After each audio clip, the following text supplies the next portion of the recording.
Junagadh અજાકસ trust દ્વારા આયોજિત માતૃશ્રી રમાબા તેજસ્વી વિદ્યાર્થી સન્માન સમારોહ 2025 યોજાયો હતો। જૂનાગઢ કૃષિ યુનિવર્સિટી પરિસરમાં આવેલા સરદાર પટેલ સભાગૃહમાં અનુસૂચિત જાતિના તેજસ્વી વિદ્યાર્થીઓને સન્માનિત કરવા માટેનો અતિ ભવ્ય કાર્યક્રમ યોજાયો હતો। કાર્યક્રમના મંચ પર ઉપસ્થિત મહાનુભાવોમાં doctor Chirag Makadiya, incharge director Ayush hospital Junagadh BD Parmar, મુખ્ય ઇજનેર PGVCL doctor Dinesh Parmar, additional dean medical college Junagadh Ketan Parmar, police inspector Rajkot ગ્રામ્ય નિકુંજ ધોળા, નાયબ કલેક્ટર જૂનાગઢ હાજર રહ્યા હતા। અંદાજે 1000 કરતા વધારે જનમેદનીની ઉપસ્થિતિમાં મંચ પર બિરાજમાન ઉચ્ચ અધિકારીઓના વરદ હસ્તે વિદ્યાર્થીઓને સન્માનિત કરવામાં આવ્યા હતા।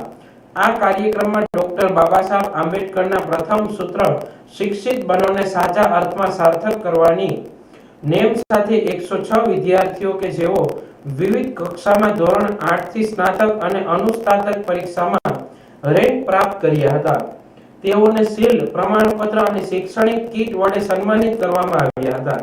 તેમજ આશરે 250 વિદ્યાર્થીઓને પ્રમાણપત્ર અને શિલ્ડ આપી સન્માનિત કરાયા હતા। દર વર્ષની જેમ આ વર્ષે પણ વિદ્યાર્થીઓના ઉત્સાહવર્ધન માટે આ કાર્યક્રમ એક મક્કમ મંચ સાબિત થયો છે।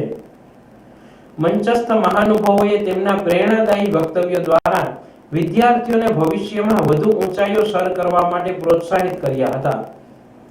આ ઉપરાંત યુવાન બાળકોમાં હતાશા, નિરાશાથી બહાર આવવા માટે અને સંઘર્ષ સામે ટકી રહેવા માટે પ્રેરણા મળે તે હેતુસર